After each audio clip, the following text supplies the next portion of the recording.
በስመ አብ ወወልድ ወመንፈስ ቅዱስ አሐዱ አምላክ አሜን። የኢትዮጵያ ኦርቶዶክስ ተዋሕዶ ቤተክርስቲያን ሰኔ 17ን አባ ገሪማ ዘመደራ ብላ አክብራ አስባ ትውላለች። እንደ ኢትዮጵያ ኦርቶዶክስ ተዋሕዶ ቤተክርስቲያን አስተምሮ ሰኔ 17 አባ ገሪማ ዘመደራ ተብሎ ይከበራል። አባ ገሪማ ቀዳሚ ስማቸው ይስሐቅ ነው። አባታቸው ሶፎንያስ ንጉሠ ሮም ነበር።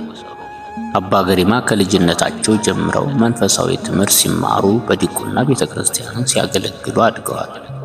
ኋላም የአባታቸውን መንግሥት ወርሰው 7 ዓመት ገዝተዋል። ከዚህ በኋላ አባ ጰንጠሌዎን ዘጾማዕት ምድራዊ መንግሥት ይጠፋ የለምን? የማያልፈውን ሰማያዊ መንግሥት ወርስ ዘንድ ፈጥነህ ወደ እኔ ና ብለው ላኩባቸው። በዚህ ሰዓት ቅዱስ ገብርኤል በክንፉ ነጥቆ አክሱም አደረሳቸው።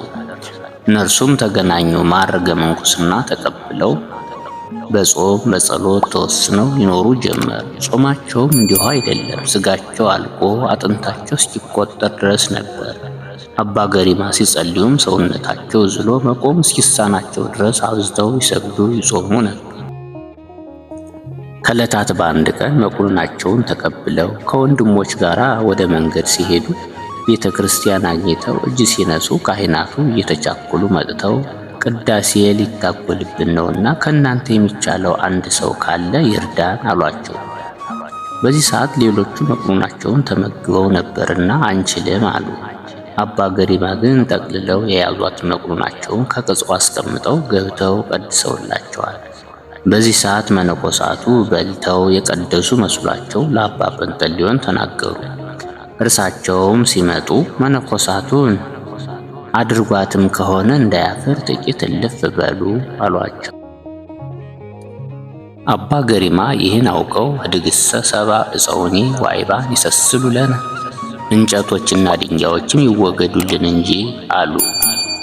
አባ ገሪማ ይህም በተናገሩ ጊዜ በዙሪያቸው የነበሩ እንጨቶችና ድንጋዮች 3 ምዕራፍ ያህል ሸሽተዋል። እምገጸ እበዩ ሰናይ ወምነግሩም ቃሉ አይባን ተግህሱ ወዕፀው ሰሰሉ እንዲል አባ ጰንጠሌዎን ያዩት የሰሙት ሁሉ ደንቋቸው ግሩም ግሩም ገሪማ ገረምከኒ ኦ ወልዴ ይስሐቅ፣ ግሩም ድንቅ ልጄ ይስሐቅ ሆይ አስገረምከኝ አስደነቅከኝ አሉ። ገሪማ የተባሉት ከዚህ በኋላ ነው። መነኮሳቱም ይህን ታምር ባዩ ጊዜ አጥፍተናል ብለው ይቅርታ ጠይቀዋል። ከዚህ በኋላ አባ ገሪማ መደራ ገብተው በዓት ሰርተው 23 ዓመት በትረምት ኖረዋል። ጌታም ልዩ ሀብት ገቢረ ተአምራት ሰጥቷቸዋል። አባ ገሪማ ዘመደራ ያደረጉት ታምር ምንድነው ቢሉ አባ ገሪማ በነግ ስንዴ ዘርተው ዕለቱን ለመስዋዕትነት አድርሰዋል። ከመስዋዕትነት የተረፈውንም በጠፍጣፋ ድንጋይ ቢወቅቱ 77 ቁና ሆኖላቸዋል። በእቱም ድንጋይ ላይም ወይን ተክለው አብቅለዋል።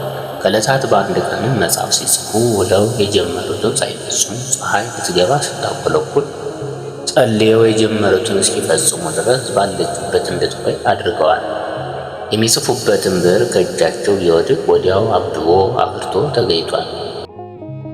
አባ ገሪማ ከዚህ የበዙ ታምራትን ሲያደርጉ ኑረው በዚህ ዕለት በሰረገላ ብርሃን ተሰውረዋል። ወደ ኢትዮጵያ የመጡት በ480 ዓመተ ምህረት እንደሆነ መጻሕፍት ሲነግሩ ነው። አነሳስቶ ላስጀመረን አስጀምሮ ላስፈጸመን ለልዑል እግዚአብሔር ክብር ምስጋና ይግባው። ለእመቤታችን ለንጽሕተ ንጹሐን ለቅድስተ ቅዱሳን ወላዲተ ቃል ወላዲተ አምላክ ምክንያተ ድኅነት ቤዛዊተ ኩሉ ዓለም ክብር ምስጋና ይግባል።